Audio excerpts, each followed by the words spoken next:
tuna hian Three Brothers Recording Studio kan oma Valentine's Day kan mang veni apur ke lo hoi role hei Three Brothers ni tupa ni chuan so lai son kan ming pui Joseph pa pui zo oma he mai tlang vào cái này so lai son che pasia ma boka videographer Hebron videographer ani Valentine's Day mang tu zong te lim le lom takin mang mula amaro chu kan thil tiang se la re sak tu kan la ni don tiro chu shekaram chu bye ule fiat sian zia te ata nei nu buang thuk zia asoi mai po ni lo an nun pum puya alan tir poin lal pa ma om ta anani chuang lo free ra loving olive ra lo ma se loving ai tu chua don lo ma se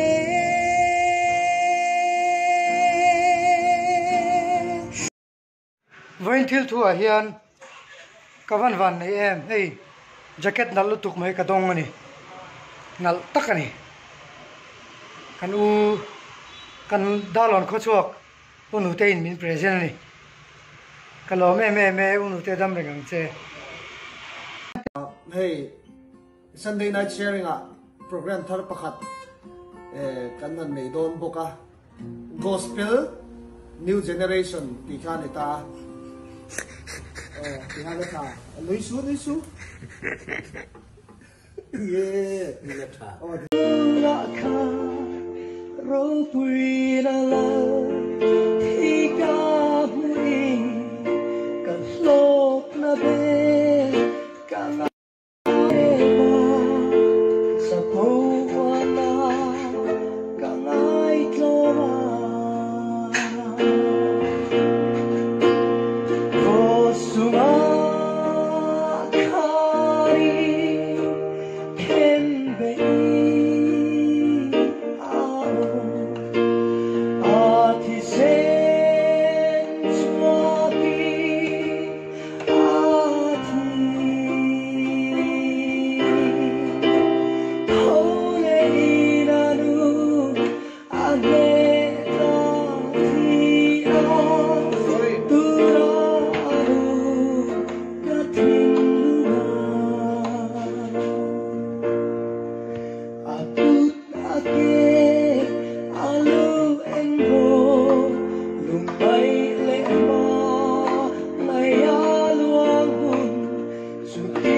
hian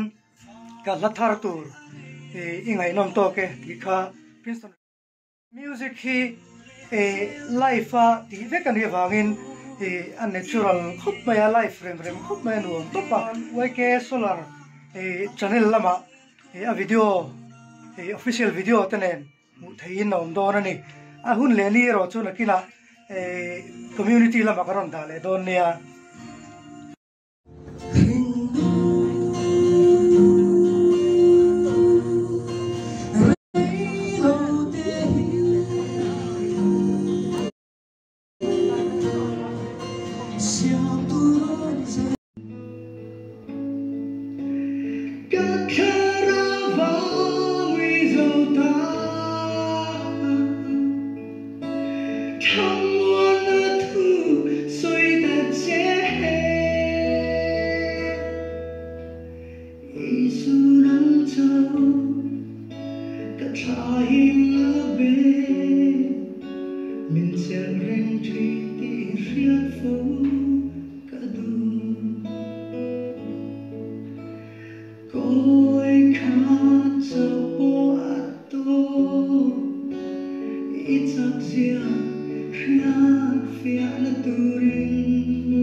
Kasuang tua na avak vela si bai ule December ni di long tur hian sel chip field bank we me ten tang kopin sel chip auditor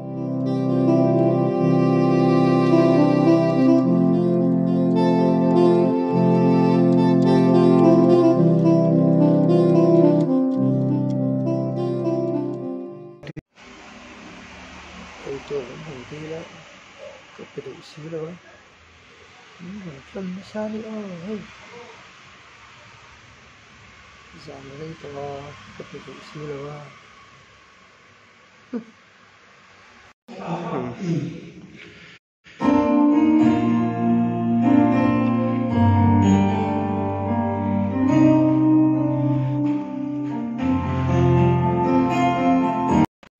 chỉ bay về cô này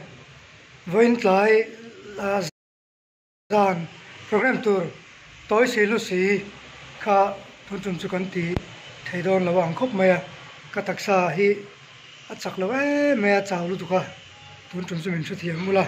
cả lệ thọ chân làm trăng in chân lệ đón nè mình là trong trai quý đón nè